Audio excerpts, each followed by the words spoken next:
Relationship counselling में लोग अक्सर मुझसे दो सवाल लाजमी करते हैं। पहले तो हमें ये बताइए कि टॉक्सिक लोग हमें ही क्यों मिलते हैं, हमारा ही क्यों उनसे पाला पड़ता है।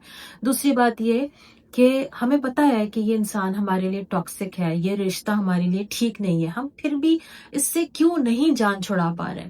तो इन चीजों के ऊपर आज हम बात करेंगे कि इसके साइकोलॉजिकल रीजंस क्या है और इस साइकिल को हमने एंड कैसे करना है।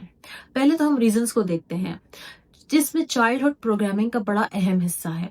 अगर आपका बचपन ऐसा गुजरा जिसमें मोहब्बत आपको तकलीफ और दर्द के साथ मिली, आपके बचपन में चीख पुकार थी, मारपीट थी, अब्यूसिव लैंग्वेज थी या अब्यूसिव बिहेवियर था, आपके घर में किसी ऐसे शख्स का असर था जो कि खुद अपनी पर्सनालिटी में बहुत अब्यूसिव हो, या फिर आपको बहुत ज्यादा तनकीद का सामना था, आपको मोहब्बत कंडीशंस के साथ मिलती थी, तो होता यह है कि दिमाग फेमिलियर चीजों को ज्यादा प्रेफर करता है। जब आप बड़े हो जाते हैं और आपका अपने स्पाउस को चुनने का वक्त आता है या दोस्त बनाने का वक्त आता है, तो होता यह है कि आप ऐसे ही लोगों को प्रेफर करते हैं, क्योंकि आपके दिमाग ने सीखा ये होता है कि जब मैं बचपन में ऐसे लोगों को बर्दाश्त कर सकता हूँ तो मैं आगे भी जिंदगी में ऐसे लोगों को अपने साथ लेकर चल सकता हूँ, उनको मैनेज कर सकता हूँ। इसीलिए आप बड़े होकर अपने लिए ऐसा ही स्पाउस या ऐसे ही दोस्त चुनते हैं जो आपको मोहब्बत दर्द के साथ देते हैं और एक टॉक्सिक रिलेशनशिप में आप रहते हैं।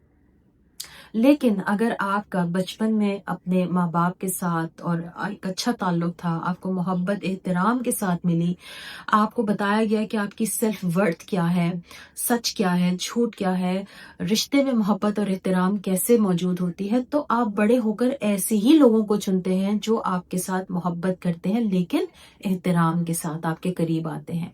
अब ये तो हो गया हमारा बचपन का हिस्सा। अब इसी में एक चीज ये होती है कि जब हमारे बचपन के तजुर्बात में हमें इस तरह की चीजें मिलती हैं, तो उसका एक अलग नुकसान ये होता है कि हमारे अंदर ना हमारी सेल्फ वर्थ कम होती जाती है। फिर हमारे अंदर से आवाज आती है, मैं ही गलत हूँ, हमेशा गलती मुझसे ही होती है, मैं ऐसा ही हूँ, मुझे कोई अच्छा इंसान कभी नहीं मिल सकता। तो जब ये हमारे अंदर से ऐसी आवाजें आती हैं तो ला महला हम अपनी जिंदगी में ऐसे ही लोगों को अट्रैक्ट करते हैं।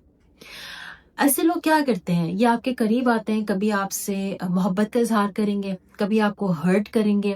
तो इस लव और हेट का जो साइकिल होता है, जिसमें आप अपनी सेल्फ वर्थ को समझ नहीं पाते और आप उस साइकिल से निकलना आपके लिए मुश्किल होता चला जाता है।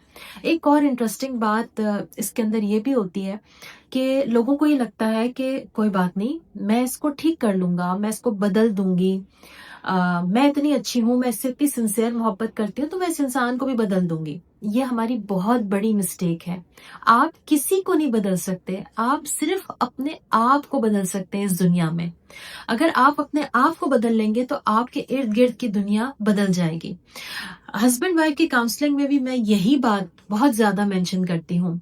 अक्सर बीवियां कहती हैं कि आप मेरे हस्बैंड पे काम कीजिए, इनको बदल दीजिए, ये ठीक हो जाएंगे तो हमारा रिलेशनशिप ठीक हो जाएगा। नहीं, मैं उनसे कहती हूँ कि आप दोनों को काम करना है, आप दोनों अपनी अपनी जगह अपनी मिस्टेक्स को ठीक करेंगे, अपने ऊपर काम करेंगे, उंगली दूसरे पर उठाने के बजाय अपने ऊपर रखेंगे, तो इंशाल्लाह आपके प्रॉब्लम्स जल्दी सॉर्ट आउट हो जाएंगे। क्योंकि तब्दीली या बेहतरी का आगाज मुझसे होगा, मेरी जात से होगा। अब हम आते हैं इसके हल की तरफ। इसका हल में जो सबसे पहली चीज है वो है आपकी सेल्फ अवेयरनेस। आपने अपने पैटर्न्स को पहचानना है कि आप जब दोस्त बनाते हैं या अपने लिए स्पाउस चुनते हैं तो आप किस किस्म के पैटर्न्स को अट्रैक्ट कर रहे हैं, आपको क्या चीज अट्रैक्ट कर रही है। कोई आपको इग्नोर कर रहा है, वो इंसान आपको अट्रैक्ट कर रहा है, आपको लग रहा है कि नहीं आपको वही अच्छा लगता है जो आपको इग्नोर कर रहा है, या आपको वो शख्स अच्छा लग रहा है जो आपके साथ इज्जत और एहतराम के साथ बात करता है, आप उसको अट्रैक्ट करते हैं, आप उसके करीब जाना पसंद करते हैं। तो आपने इस पैटर्न को अपने पहचानना है ताकि आप अपने बिहेवियर्स के ऊपर और अपनी चॉइसेस के ऊपर काम कर सकें।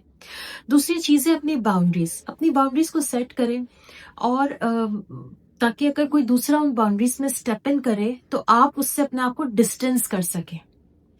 बाउंड्रीज का मतलब होता है कि लर्न टू से नो, जहां पे आपकी इज्जत आप کو آپ داؤ پہ لگ رہی ہو, جہاں پہ آپ کی عزت کاسٹ پہ آپ کو محبت مل رہی ہو, تو وہاں پہ آپ کو نو کہنا آنا چاہیے کہ یہ میری باؤنڈریز ہے, اس سے آگے کوئی بڑھے گا تو میں اس کو اپنے سے ڈسٹینس کر دوں گا. تیسری چیز ہے سیلف ورتھ. خود کو وہ محبت دیں جو آپ دوسروں سے چاہتے ہیں. ہم دوسروں سے کیا چاہتے ہیں؟ یہ مجھے محبت دے, مجھے ٹائم دے, جب میں اس کو آواز دوں تو یہ میرے پاس آ جائے, مجھے ویلیڈیٹ کرے, مجھے تھپکی دے. ارے بھائی, دوسرے انسان کے اپنے ایشوز ہیں, اپنے مسائل ہیں, وہ ہر وقت آپ کو تھپکی نہیں دے سکتا, وہ ہر وقت آپ کو ویلیڈیٹ نہیں کر سکتا.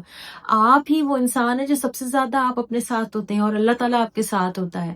تو آپ اللہ تعالیٰ سے مدد مانگیں, اپنی سیلف ورتھ کو سمجھیں, کیونکہ خدا نے کوئی انسان ایسا پیدا نہیں کیا اس دنیا میں جس کی اپنی کوئی سیلف ورتھ نہ ہو, جس کی اپنی ایک رسپیکٹیبل سیلف اسٹیم نہ ہو. ہم اس دنیا میں آنے کے بعد ہماری سیلف اسٹیم خراب ہوتی ہے یا پھر اوپر چلی جاتی ہے. یہ دو چیزیں ہوتی ہیں, اور یہ پھر وہی بات آ گئی کہ یہ چیزیں کہاں سے آ رہی ہوتی ہیں؟ آپ کے بچپن سے آتی ہیں, اور اس کے بعد جب آپ بڑے ہو جاتے ہیں تو آپ اپنے آپ کو کیسے دیکھتے ہیں, اپنے آپ کو گرو کیسے کرتے ہیں, یہ چیزیں وہاں بھی میٹر کرتی ہیں. تو آپ نے اپنی سیلف ورتھ کو پہچاننا ہے, اور اپنے آپ کو وہ محبت دینی ہے, وہ ٹائم دینا ہے, وہ ویلیڈیشن دینی ہے جو آپ دوسروں سے مانگ رہے ہیں. جب آپ خود کو خود وہ دینا شروع کر دیں گے تو آپ کا ایک پیٹرن جو ہے وہ بالکل ٹھیک ہو جائے گا, اور آپ کا دوسروں کے اوپر ڈپینڈنسی یعنی ایموشنل ڈپینڈنسی ختم ہو جائے گی. آپ کا جو ایموشنل کوشنٹ ہے وہ اسٹرانگ ہونا شروع ہو جائے گا. اگلی چیز ہے ہیلدی ریلیشن شپس. آپ نے ہیلدی ریلیشن شپ سیکھنا ہے کہ محبت اور احترام کے ساتھ کیسے ریلیشن شپ بنائے جاتے ہیں, کیونکہ اگر آپ نے ریلیشن شپ میں محبت اور احترام بنا لیا اور اس پیٹرن کو آپ نے سیکھ لیا, تو بلیو می آپ کی زندگی میں بہت ساری چیزیں ایسی بہتر ہونی شروع ہو جائیں گی. آپ اندر سے خوش رہنے لگ جائیں گے, آپ اچھے لوگوں کو اٹریکٹ کرنے لگ جائیں گے. وہ لوگ جو آپ کی عزت کرتے ہیں, جو آپ کی باؤنڈریز کا خیال رکھتے ہیں, جو آپ کو ریسپیکٹ فلی ٹریٹ کرتے ہیں, آپ سے جینوئن محبت کرتے ہیں, اور آپ کو رسپیکٹ نہیں دیتے صرف, بلکہ آپ کو ایکسپٹ بھی کرتے ہیں دا وے یو آر. اور یہ بہت زبردست چیز ہے. آپ نے خود کو بھی ایکسپٹ کرنا ہے دا وے یو آر. یہ خوش رہنے کی سب سے زبردست کی ہے, سب سے امپورٹنٹ کی ہے. اس کا خیال رکھیے. Thank you so much.